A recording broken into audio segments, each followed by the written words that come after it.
Di depanku berdiri seseorang yang barangkali aku sudah kenal dengan benar.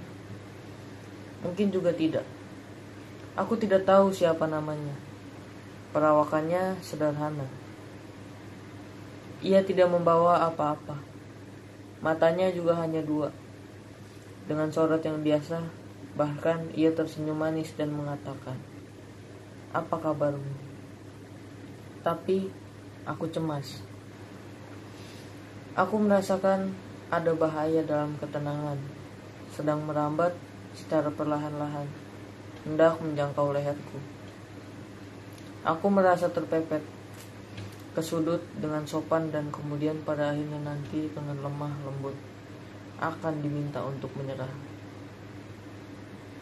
Aku tidak siap untuk menyerah, karena aku masih perlu untuk menunjukkan kalau diberi kesempatan lebih lama, mungkin aku sanggup bekerja lebih baik, termasuk memperbaiki kekeliruan-kekeliruanku di masa yang lalu.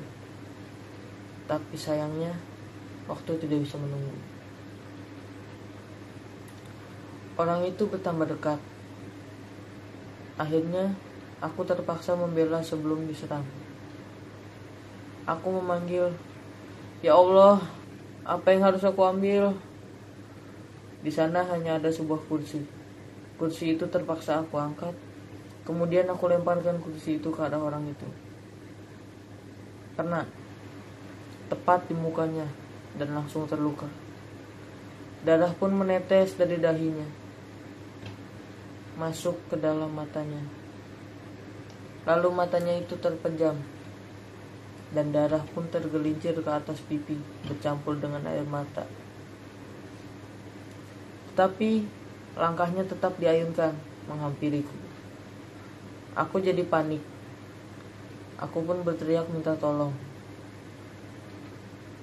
Aku pun menggapai telepon untuk memanggil polisi.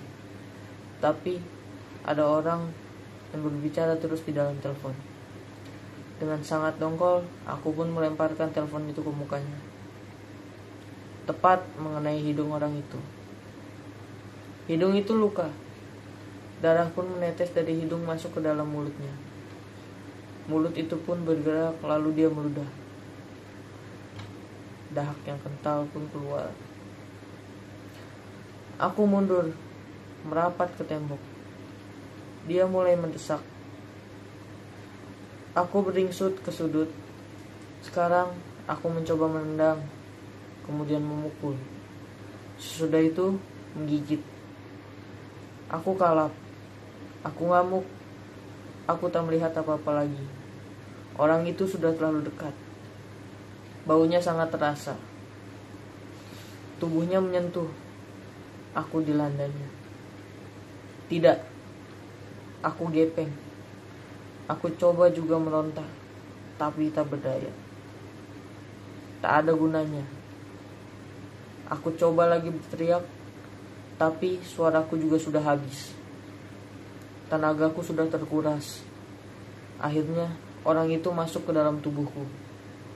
Ia masuk ke dalam jantung. Ia masuk ke dalam kepala. Ia masuk ke dalam perut, lalu mengalir ke seluruh tubuhku. Ia menusuk ke dalam sanubariku. Ia menjarari sukmaku. Aku menjerit dan melinting.